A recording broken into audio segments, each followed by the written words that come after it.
Hey guys, happy July. Can't believe another month has passed by and we are now about to get into a point in time where the cosmic craziness is going to ease up a little bit, and that feels fantastic.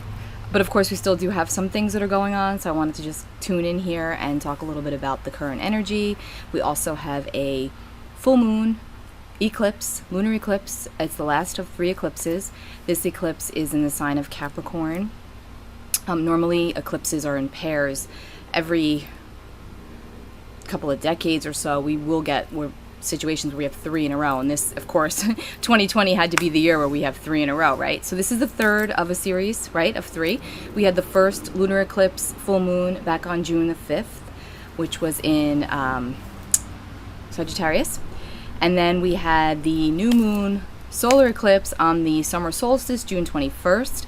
And now we have this full moon lunar eclipse, which is taking place in Capricorn on July 5th or the 4th, depending upon which time zone you're in. Here on the East Coast, EST, it is at 12:44 a.m. on July 5th. Now, this lunar eclipse it's not making major aspects, it's making more separating aspects. However, it is still being felt really strongly, and it is closing out a cycle. There's a lot of endings and beginnings that occur with eclipses. This one is no different. So it's important that you look back to the beginning of June and what was going on at that point for you, and what was presented to you or for you through other people, information, through your work. And that'll kind of give you an idea as to a theme of what will be closed out during this full moon, or what will need to be released or revised or relooked at or restructured. Structure being a big word, because since this is a Capricorn full moon, remember when we have a full moon, the sun and the moon are opposing each other. They're in opposite signs. So right now the sun is in Cancer, and the moon, which means the moon is in the opposite sign of Capricorn.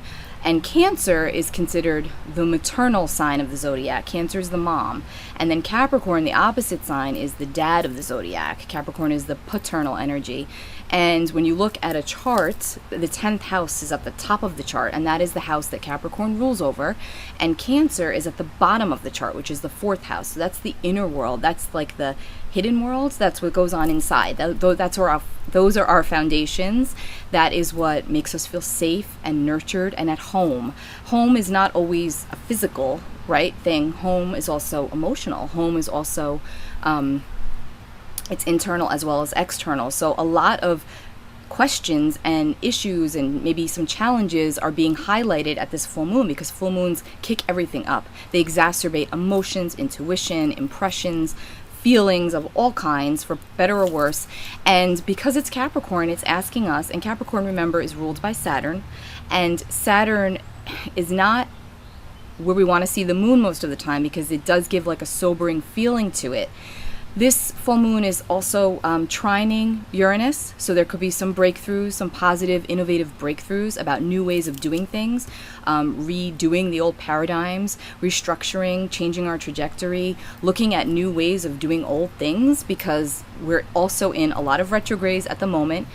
Mercury is still retrograde until July the 12th. Venus has station direct, thankfully, but we're still under Jupiter retrograde, Pluto retrograde. Saturn has just retrograded back into Capricorn and will stay there until September, until it moves back into Aquarius.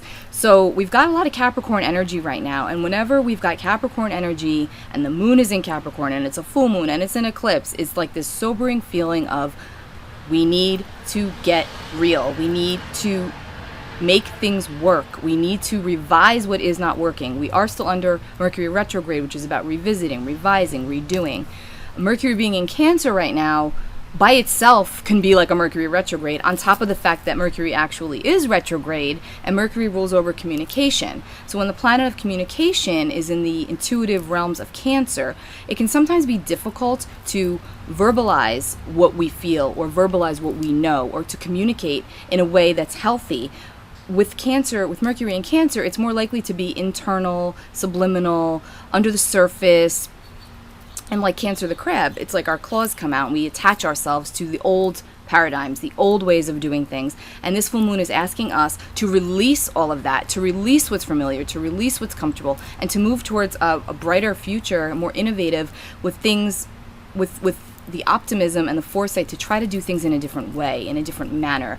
That is what Capricorn is asking of us. That is what this full moon is asking of us, and to release what is not working, to release what is not serving us. And I find it quite not ironic, but quite interesting that this full moon eclipse takes place on Independence Day depending on which time zone you're in, or right around Independence Day, when we look at what's been going on as a country with everything happening with the pandemic and things shifting and opening and reopening and then closing, and there's just a lot going on. And that's going to pretty much be the theme of 2020. So 2020 really is a year of 2 steps forward and then 10 steps back, and that's just going to continue for the rest of the year. So we need to do our due diligence on the personal level and also out there in the world, right? And to figure out, speaking of Capricorn, it's our public image. Capricorn rules over our public image and our work in the world.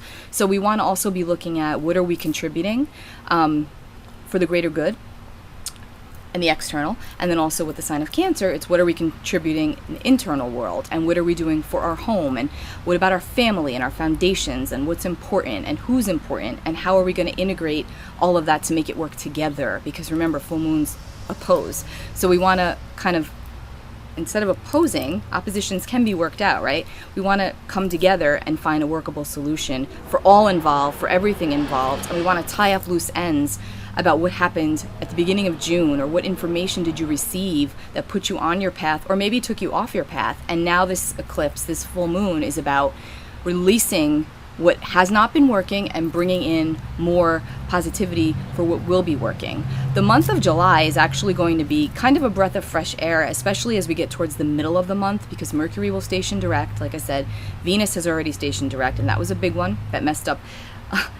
It kind of messed with all of our relationships and our self-worth and our money, and had us rethinking everything and maybe not feeling the best. But now she's gone direct, and so that's kind of given us some reprieve. And then Mercury will station direct on July the 12th, and so that will be like the boomerang effect. But Mercury still is in Cancer, so that does still feel like Mercury retrograde a little bit. So you still want to watch your words. You want to watch the way you are relating to others, exactly what it is that you're saying and what you're trying to convey, and really thinking it through before you spit it out, because it's likely to be highly emotional and more sensitive than it might normally be when Mercury, let's say, for example, when Mercury moves into Leo, it's more clear communication, it's more direct. When it's in Cancer, it's more subtle, it's more subliminal, it's water, okay? It's a water sign. So that's what's going on. Now, also Saturn. Saturn's back in Capricorn right now.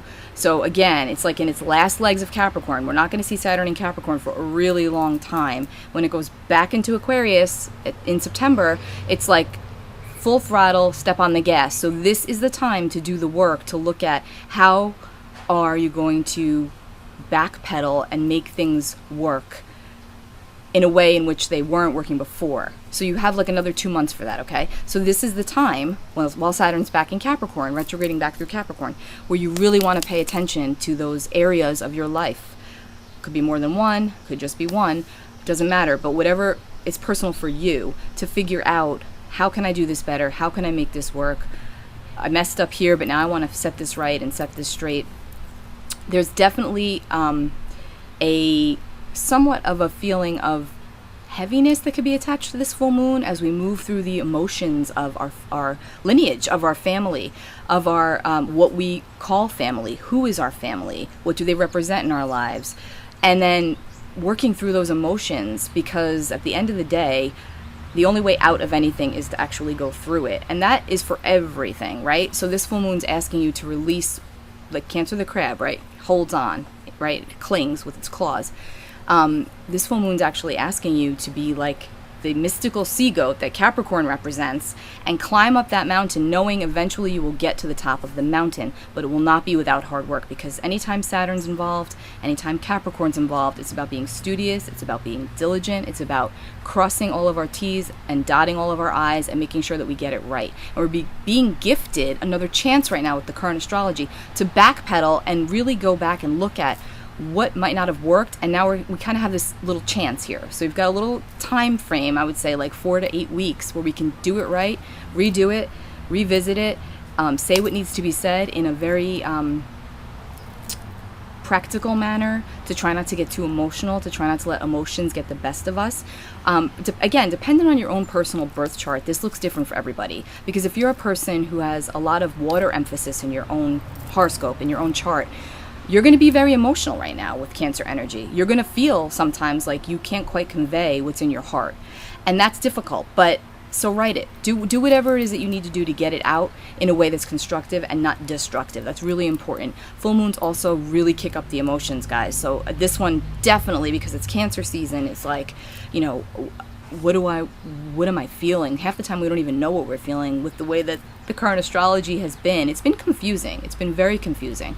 So if you kind of feel like you've been underwater, you know, that's the way it is right now. If you didn't feel that way, I would say that's great. But most likely everyone feels that way in a different way.